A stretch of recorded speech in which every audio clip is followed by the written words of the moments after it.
We left Loch Alsh on the 22nd of June for Loch Alsh, but before we headed north we took a detour to have a look at Blockton.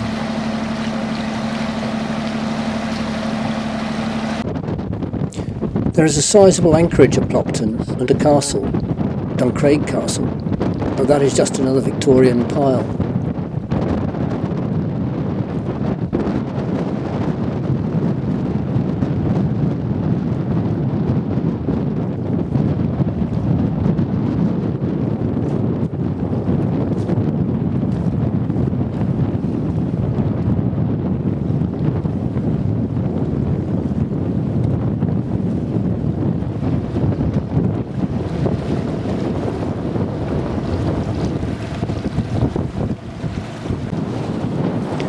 We were hard on the wind heading north up the inner sound between Raasay and the mainland, but it made a pleasant change to be sailing.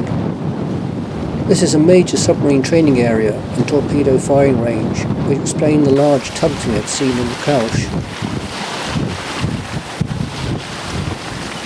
It was close to Loch Alsh where HMS Astute, the Navy's latest nuclear submarine, ran aground a few months later.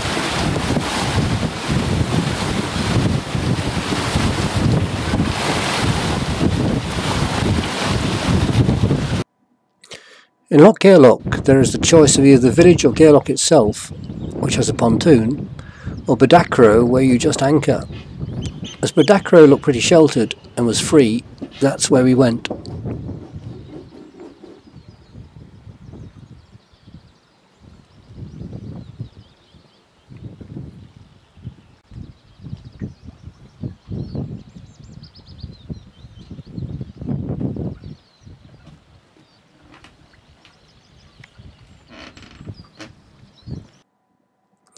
On the 23rd we headed still further north to Kinlochbervie, prior to rounding Cape Wrath.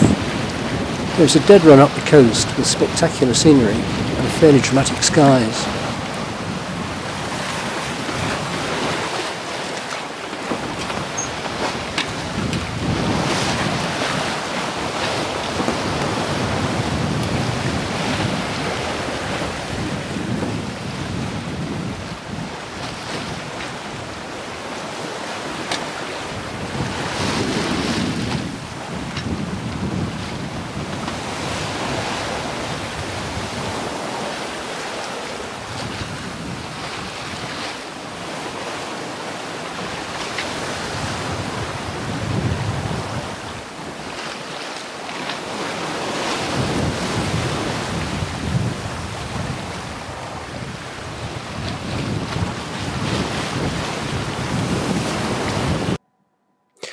Kinlochbervie is the best starting point for a trip to the Orkneys, being only 15 miles from Cape Wrath.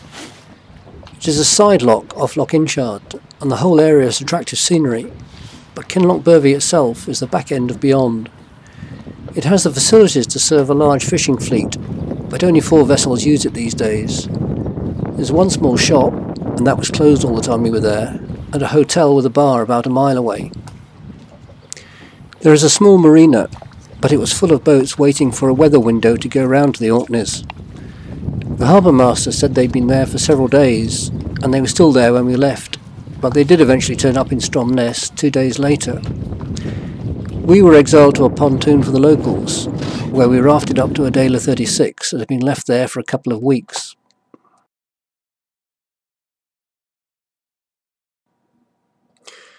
We left at 7 on the 24th, motoring out of the narrow channel into Loch Inchard before hoisting sails. The forecast was for 4-6 westerlies. We put one reef in, and with a couple of minutes decided that we were right up to the top end of the 4-6 and stopped to put the second reef in. That got in a bit of a tangle, and it was 7:30 before we fetched out of the loch close hauled with 30 odd knots across the deck. Once we cleared the outlying rocks we could bear away and things became a bit more comfortable. We rounded Cape Wrath with about an hour of the flood still to run. Cape Wrath was the Norse term for turning point, and I can see why they called it that.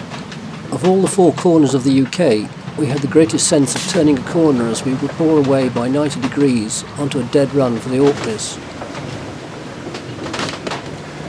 We stayed just outside the range, This is only used a few days each year when the RAF turn up and bomb 7 Bells at Durslet Rock, but we thought better safe than sorry.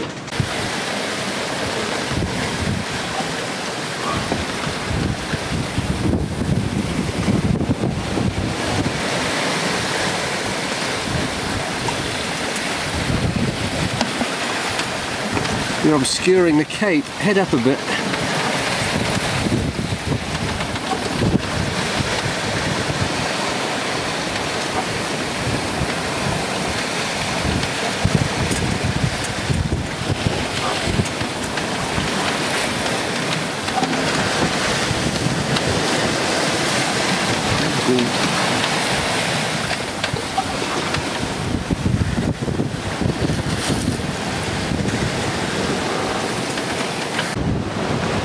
We thought we saw a yacht beating west, but it disappeared, presumably to seek shelter in Loch Alsh after what must have been a long, hard night.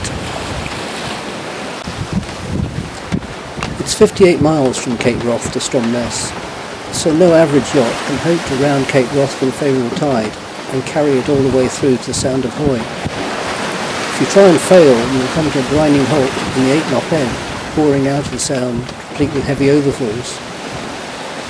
After a good start, we only need to maintain 7 knots to get to the Sound of Hoy at slack water, so we knocked out one reef but folded the jib away.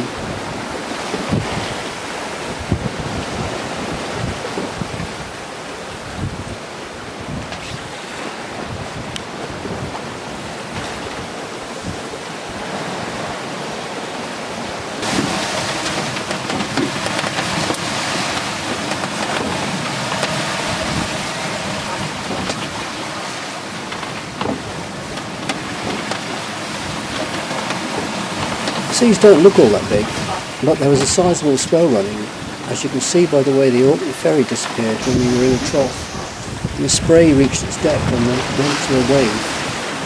That is a big ship, it's just that it's dwarfed by the 400-foot cliffs of Hoy, the biggest in the UK.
Our timing was about right.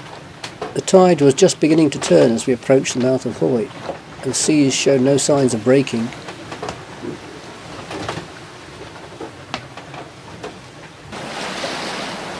The old man of Hoy became conspicuous as we got closer in.